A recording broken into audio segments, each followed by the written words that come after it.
Hello everyone, this is the second video in the series of numerical questions for JEE Main and NEET.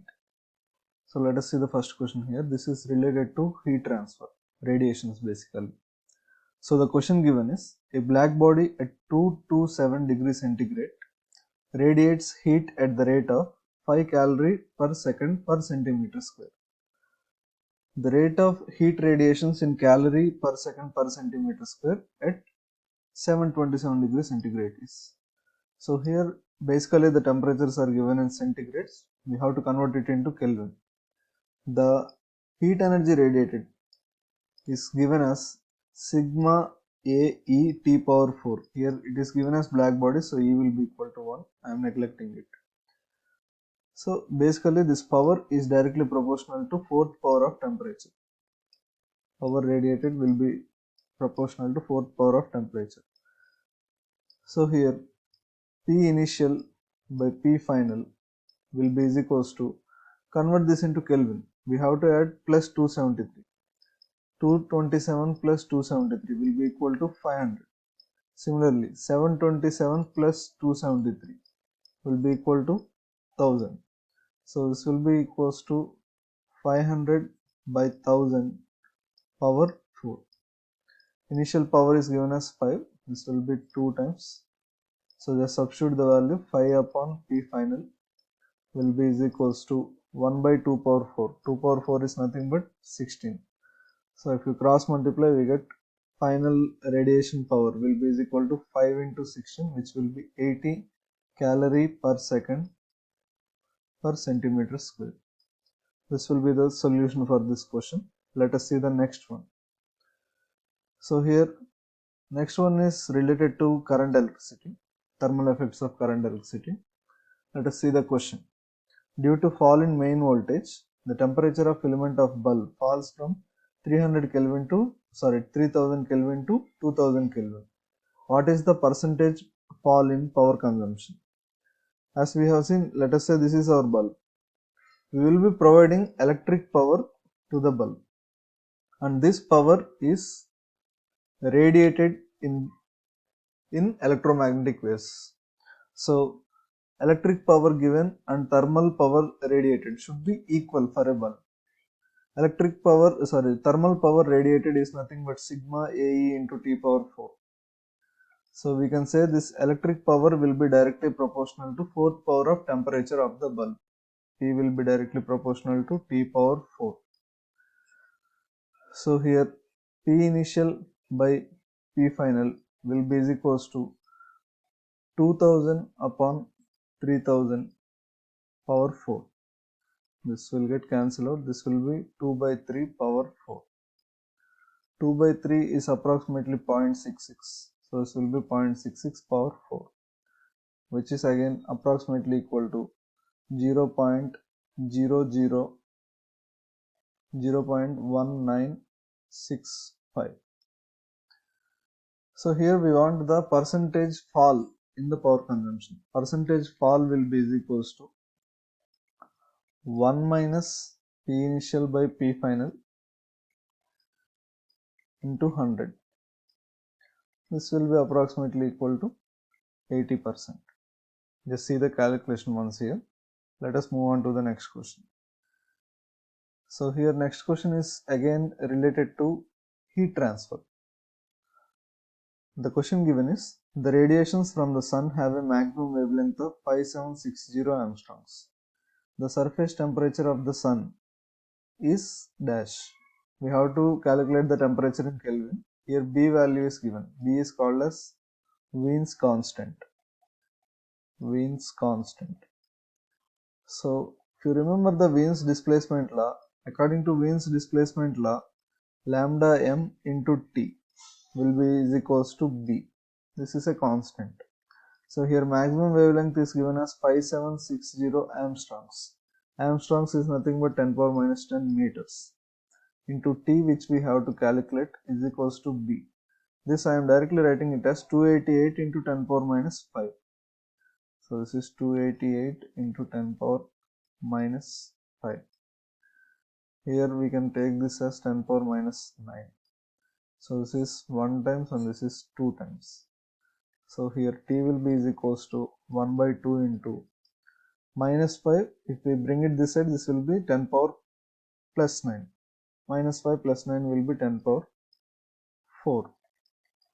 So this is nothing but 10,000 by 2, which will be 5000 Kelvin. This will be the solution for this question. Let us see the next question here. Next question is related to Newton's laws. Momentum. A gun of mass 5 kilograms fires a bullet of mass 10 power minus 2 kilograms with a speed of 500 meters per second.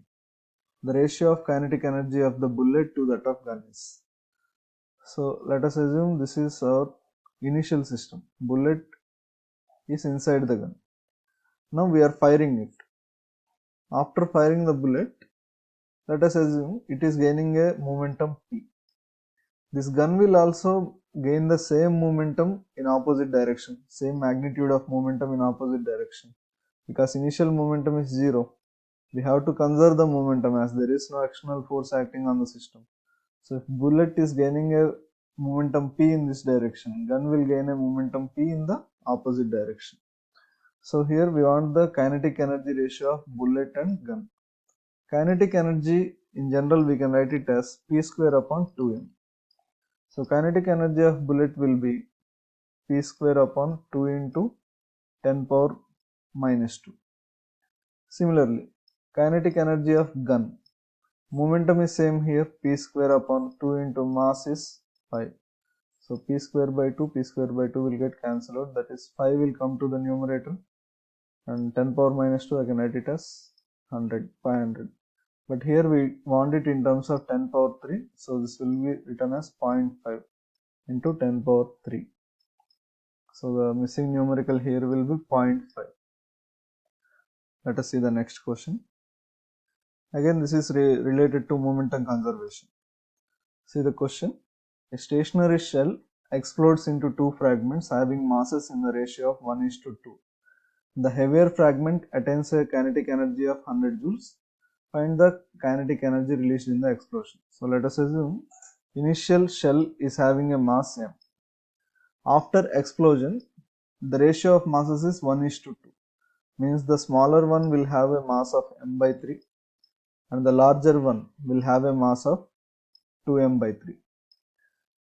Let us assume it gains a momentum p in this direction. By conservation of momentum, we can say the smaller mass will also gain same momentum in opposite direction, same magnitude of momentum in opposite direction. Kinetic energy of this mass is given as 100 joules. Let us assume kinetic energy of the smaller mass is x. So kinetic energy can be written as p square upon 2m. This is 2 into 2m by 3.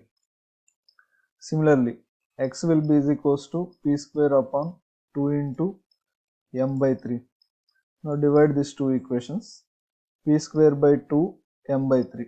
P square by 2 m by 3 will get cancelled out. Means this will be is equals to 1 by 2. So if you cross multiply, x will be is equals to 200 joules. So the smaller mass is gaining a kinetic energy of 200 joules and larger mass is gaining a kinetic energy of 100 joules. So the total will be 200 plus 100, that is 300 joules. This will be the energy released during this explosion. Let us see the next question. The next question is related to thermal conduction, heat transfer.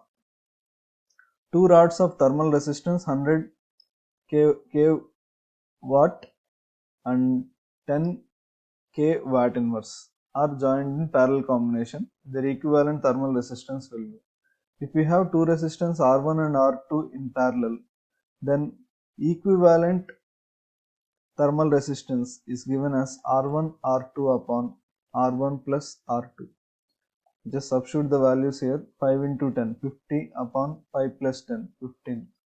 So this will be 10 times, this will be 3 times, 10 by 3, which will be approximately equal to 3.3 kilowatt inverse. Let us see the next question. The next question is again related to thermal conduction. Here we are having two rods of length L and 2L, thermal conductivity is 2K and K, are connected end to end. If cross-sectional areas of two rods are equal, then the equivalent thermal conductivity of the system is. So let us first draw the given situation here. Two rods are connected end to end. Length are L and 2L. Thermal conductivities are 2K and K. Both are having same cross sectional area. Let us assume it as C. Now we want equivalent thermal conductivity. Means instead of two rods, if we consider a single rod, what will be the thermal conductivity of that single rod? So the total length is here 3L. So this equivalent rod should also have a length 3L. Area of cross section should remain same. Let us take this as K equivalent. Thermal resistance of a rod is generally given as L by K. Thermal resistance of a rod is given as L by K. So here if I want the thermal resistance of first rod, that will be L by 2K. Second resistance, it will be 2L upon K. These two rods are in series, so effective will be R1 plus R2.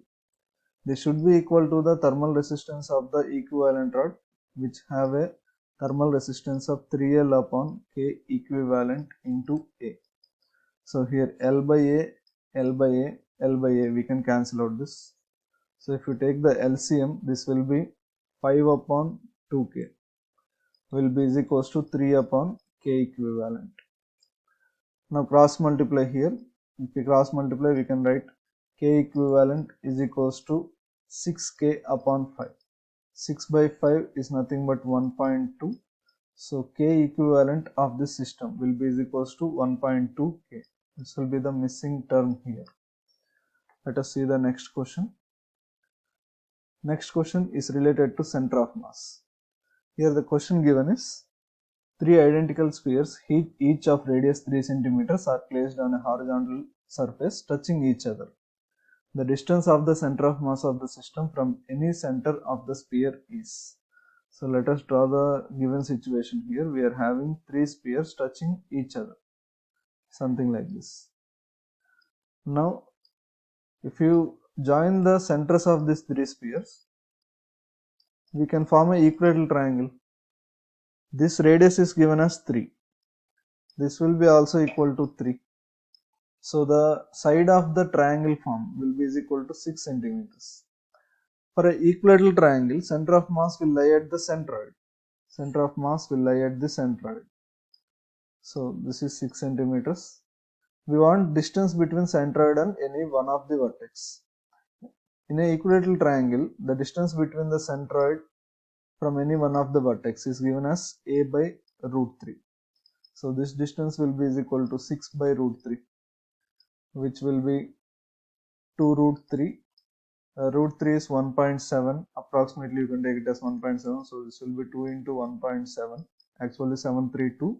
Neglecting it. So approximately this will be is equals to 3.4 centimeters. Let us see the next question. Again, this is related to center of mass. Here the question given is a uniform wire of length 3.14 centimeters is bent in the form of a circle. The shift in the center of mass is. So here initially let us assume this is the rope. This is the rope. Its length is given as 3.14 centimeters. Now this is bent in the form of a circle.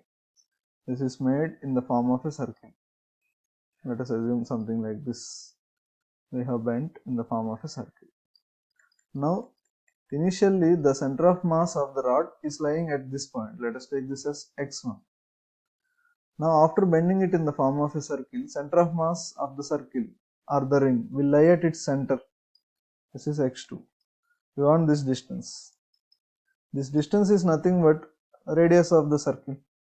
How to find the radius? If you see the circumference is nothing but the length of this wire initially. So 2 pi r will be is equals to L. So just substitute the values. 2 into pi into r will be is equals to L 3.14. Pi is nothing but approximately 3.14, so we can cancel out this. So r will be is equals to 1 by 2 r 0.5 centimeters, which will be the missing value here, 0.5 centimeters. Let us see the last question in this video. So here again this question is related to center of mass concept. A body of mass m1 is equal to 4 kilograms move at 5 I cap meter per second, and another body of mass m2 is equals to 2 kilograms move at 10 I cap meters per second. The kinetic energy of the center of mass is. First, let us calculate the velocity of the center of mass. Velocity of the center of mass can be written as m1 v1 bar plus m2 v2 bar divided by m1 plus m2. So here m1 is 4, v1 is 5 I cap, so this is 20 I cap. Similarly, m2 is 2 and v2 is 10. 2 into 10, 20. Again I cap, 20 I cap divided by m1 plus m2, that is 4 plus 2, 6. So this is 40 by 6 I cap, or you can cancel out this 20 times and this is 3 times. So velocity of the center of mass is 20 by 3 I cap. Now if we want the kinetic energy of the center of mass, kinetic energy of the center of mass will be equals to half into total mass of the system, which is m1 plus m2 into vcm square. So this will be equals to half into 6 into 20 square will be 400 divided by 3. I am writing it as 3 into 3. So 3 2s are 6, 6 will get cancelled out, which is 400 by 3, which is approximately equal to 133.3 joules. We'll see the next 10 questions in the next video. Please subscribe for more updates. Thank you.